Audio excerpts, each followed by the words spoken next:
Welcome back to city news.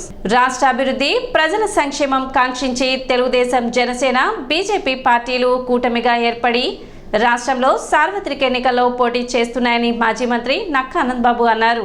ఎన్నికల ప్రచారంలో భాగంగా మండలంలోని అబ్బనగూడవల్లి, పెనుమర్రు, కోడిపర్రు, బలిచేపల్లి గ్రామాల్లో పాల్గొన్నారు. ఈ సందర్భంగా ఆయన ఇంటింటికి వెళ్లి మేనిఫెస్టో కరపత్రాలను ఓటర్లకు అందించారు. మహిళలు పెద్ద సంఖ్యలో పాల్గొని ఆయనకు హారతులు ఇచ్చి గుమ్మడికాయలతో దిష్టి తీసి స్వాగతం పలికారు. ఈ సందర్భంగా ఆనందబాబు మాట్లాడుతూ కూటమి ప్రభుత్వం ఏర్పాటుకు సహకరించాలని కోరారు.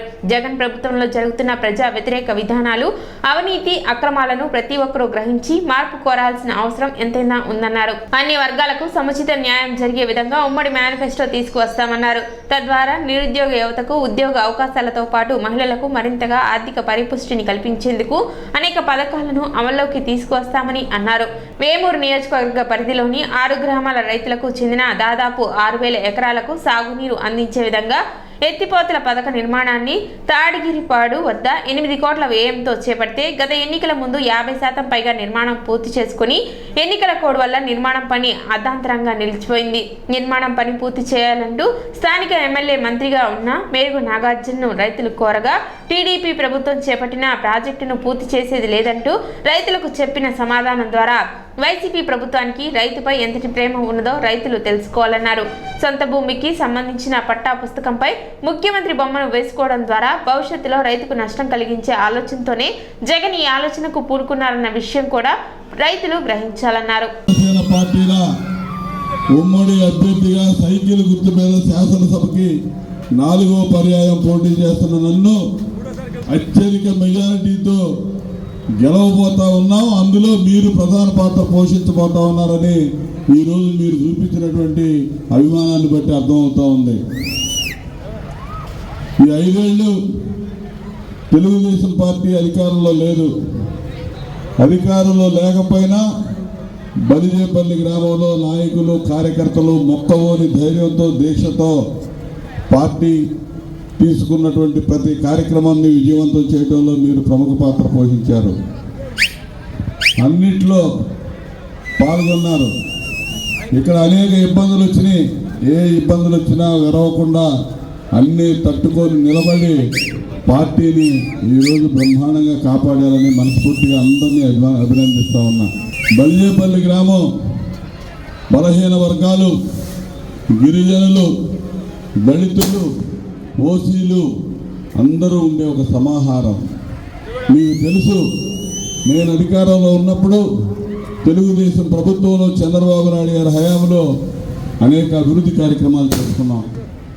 బలిజేపల్లి గ్రామంలో ఏ అభివృద్ధి కార్యక్రమం చూసినా స్పష్టంగా మనముద్ర కనబడింది.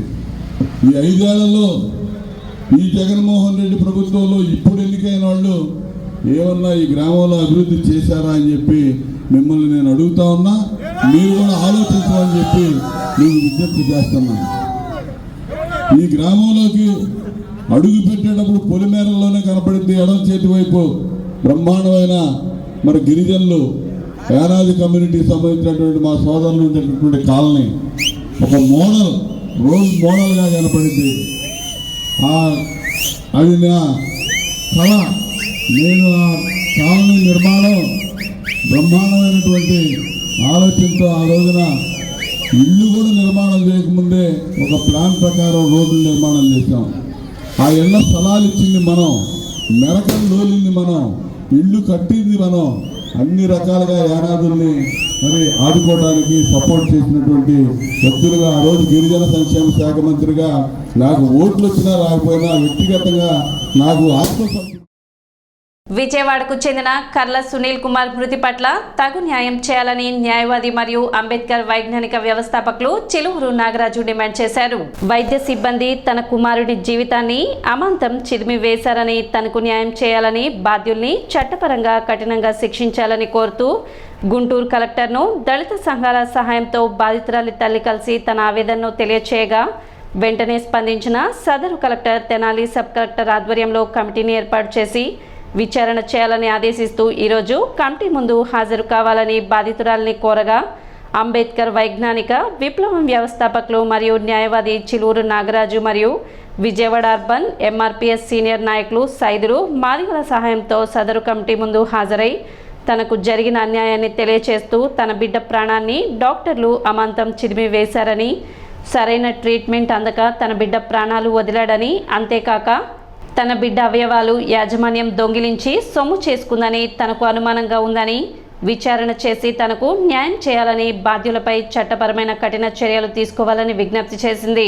సునీల్ కుమార్ మృతదేహానికి వెంటనే పోస్ట్ మార్టం నిర్వహించాలని మరియు వైద్య సిబ్బంది అందించిన చికిత్సా విధానంపై నిబంధనల మేరకు సమగ్రమైన పారదర్శక విచారణ చేయాలని వారు డిమాండ్ చేస్తూ బాధితురాలికి న్యాయం జరిగే వరకు రాజీ లేని భవిష్యత్ ఉద్యమాన్ని నిర్వహిస్తామని చిలువురు నాగరాజు మరియు సైదులు మాదిగా డిమాండ్ చేశారు. మా బాబుకి ఓన్లీ కౌన్సిలింగ్ కోసం తీసుకెళ్తే ఆరోగ్యం బాగున్న పిల్లోడిని 3 అంతస్తులకు పైకి నడిచే బాబుని డాక్టర్లు నిర్లక్ష్యం కారణంగా చంపేసేసి కేవలము ట్రైనింగ్ మాత్రమే అయ్యారు. నా బాబుని ప్రయోగాలు చేసి చంపేసేసి ఒక చిన్న చనిపోయాడనే కాగితం మాత్రమే నా చేతిలో పెట్టారండి.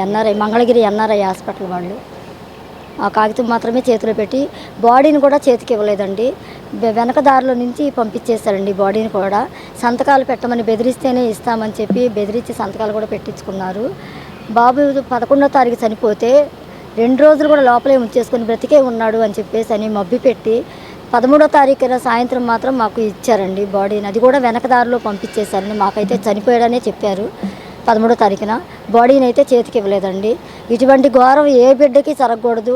ఇటువంటి డాక్టర్లు రాక్షస డాక్టర్లని మిగతా వాళ్ళందరూ కూడా చర్య తీసుకోవాలని ప్రభుత్వం వారిని, మీడియా వాళ్ళని నేను రిక్వెస్ట్ చేస్తున్నానండి. ఆంధ్ర రాష్ట్రంలో ప్రఖ్యాతిగాంచిన ఎన్ఆర్ఐ హాస్పిటల్లో ప్రాణాన్ని కాపాడాల్సిన వైద్యులే యమకింకరులుగా మారి 20 సంవత్సరాల కుర్రోడిని యమలోకాన్ని పంపించిన దృష్టాంతాన్ని మీ దృష్టి తీసుకొస్తున్నాం. ఇది చాలా శోచనీయమైన విషయం, అమానవీయమైన సంఘటన. కడుపు చించుకొని కన్న తల్లికి కడుపు శోకాన్ని మిగిల్చిన ఈ దుర్ఘటన క్షమించరానిది. ఎవరైతే కర్నల్ సునీల్ కుమార్ అనే అబ్బాయి ఉన్నాడో ఇతను మెంటల్ డిజార్డర్ మీద హాస్పిటల్లో జాయిన్ అయిన సందర్భం కనపడుతోంది. ఒక తల్లి మాత్రమే ఆ బిడ్డకి అండగా ఉంది. హాస్పిటల్లో చేరేటప్పుడు కొంచెం ఫిజికల్ ఫిట్నెస్గా ఉన్నప్పటికీ కూడా ట్రీట్మెంట్ స్టార్ట్ చేసిన తర్వాత జబ్బు తగ్గాల్సింది పోయి వైద్యం వికటించి రోగి చనిపోయిన సందర్భం కనపడుతూ ఉంది. తల్లి ఆరోపణ చేస్తూ ఉంది హాస్పిటల్లో తన బిడ్డకి అన్యాయం జరిగిందని. దీనిపైన దళిత సంఘాల సహాయంతో కలెక్టర్ గారిని కలుగుతుంటే కలెక్టర్ గారు తెనాలి సబ్ కలెక్టర్ హెడ్గా కాన్స్టిట్యూషనల్ బాడీ నోదాన్ని ఏర్పాటు చేశారు. ఈరోజు విచారణకు హాజరైంది. ఇక్కడ ఏదైతే పేషెంట్ని హాస్పిటల్లో చేర్చుకొని డిశ్చార్జ్ చేసిన దాకా మెడికల్కి సంబంధించిన రూల్స్ అండ్ రెగ్యులేషన్స్ ఫాలో అయ్యలేదని చెప్పి దీని మీద సమగ్ర విచారణ చేయాలా. రాష్ట్రంలో అభివృద్ధి, సంక్షేమం ఉమ్మడి పార్టీల అభ్యర్థుల గెలుపుతోనే సాధ్యమని ఉమ్మడి పార్టీల తెనాలి ఎమ్మెల్యే అభ్యర్థి నాదెండ్ల మనోహర్ సతీమణి డాక్టర్ మనోహరం అన్నారు. నియోజకవర్గంలో ఉమ్మడి పార్టీల ఎమ్మెల్యే అభ్యర్థి నాదెండ్ల మనోహర్, ఎంపీ అభ్యర్థి పెమ్మసాని చంద్రశేఖర్ల గెలుపును కాంక్షిస్తూ ఆ పార్టీ శ్రేణులతో కలిసి మనోహరం పట్టణంలోని 12వ వార్డులో ఎన్నికల ప్రచారం నిర్వహించారు. ఇంటింటికి తిరుగుతూ గత 5 ఏళ్లుగా వైసీపీ ప్రభుత్వ పాలనలో రాష్ట్రానికి, ప్రాంతానికి జరిగిన అన్యాయాన్ని ప్రజలకు వివరిస్తూ ఉమ్మడి అభ్యర్థుల గెలుపుతో జరిగే అభివృద్ధి, సంక్షేమాన్ని వార్డు ప్రజలకు వివరించారు. ఎమ్మెల్యే అభ్యర్థిగా పోటీ చేస్తున్న మనోహర్కు గాజు గ్లాసు గుర్తుపై, ఎంపీ అభ్యర్థిగా పోటీ చేస్తున్న పెమ్మసాని చంద్రశేఖర్కు సైకిల్ గుర్తుపై ఓటు వేయాలని ఆమె ప్రజలను అభ్యర్థించారు. ఉమ్మడి పార్టీల నాయకులు, కార్యకర్తలు తదితరులు పాల్గొన్నారు.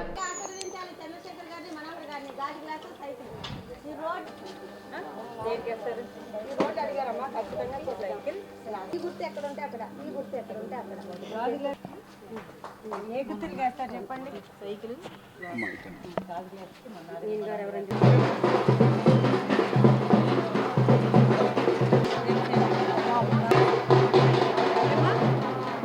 చూడండి మనోజ్ గారు.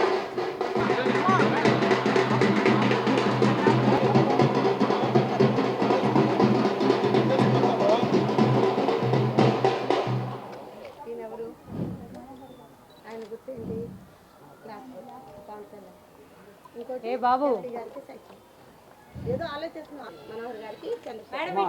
రానున్న ఎన్నికల్లో రాష్ట్ర భవిష్యత్తును దృష్టిలో ఉంచుకొని ఉమ్మడి పార్టీల అభ్యర్థులను గెలిపించుకునేలా ప్రతి ఒక్కరూ కృషి చేయాలని కూటమి అభ్యర్థి జనసేన పిఎస్సి చైర్మన్ నాదెండ్ల మనోహర్ అన్నారు. పట్టణంలోని చెంచుపేటలో నాదెండ్ల మనోహర్ సమక్షంలో వైసీపీ నుండి పలువురు జనసేన పార్టీలోకి చేరారు. వారిని నాదెండ్ల మనోహర్ పార్టీ కండువా కప్పి వారికి స్వాగతం పలికారు. ఈ సందర్భంగా మనోహర్ మాట్లాడుతూ ప్రజలందరికీ మంచి చేయాలన్న సంకల్పంతో ఉమ్మడి పార్టీ ముందుకు వెళుతుందన్నారు.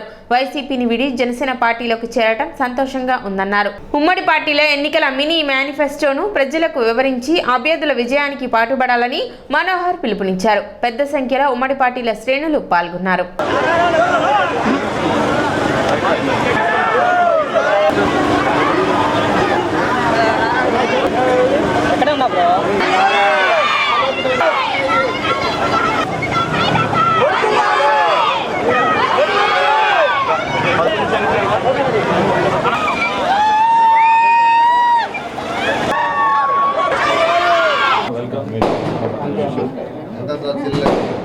సిటీ న్యూస్ ముగించే ముందు ముఖ్యాంశాలు మరోసారి.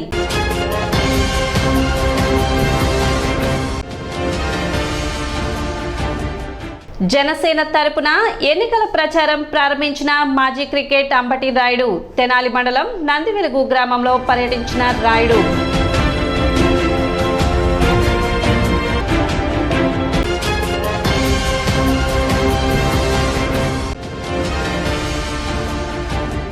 మే 3వ తేదీ నుండి హోమ్ ఓటింగ్ ప్రక్రియ నిర్వహిస్తున్నట్లు వెల్లడించిన ఎన్నికల రిటర్నింగ్ అధికారి ప్రకాష్ జైన్.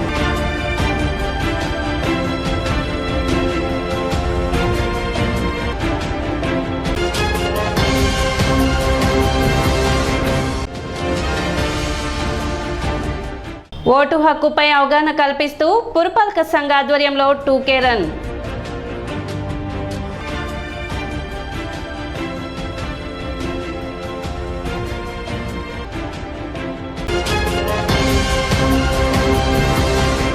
సిటీ న్యూస్ ఇంతటితో సమాప్తం. నమస్కారం.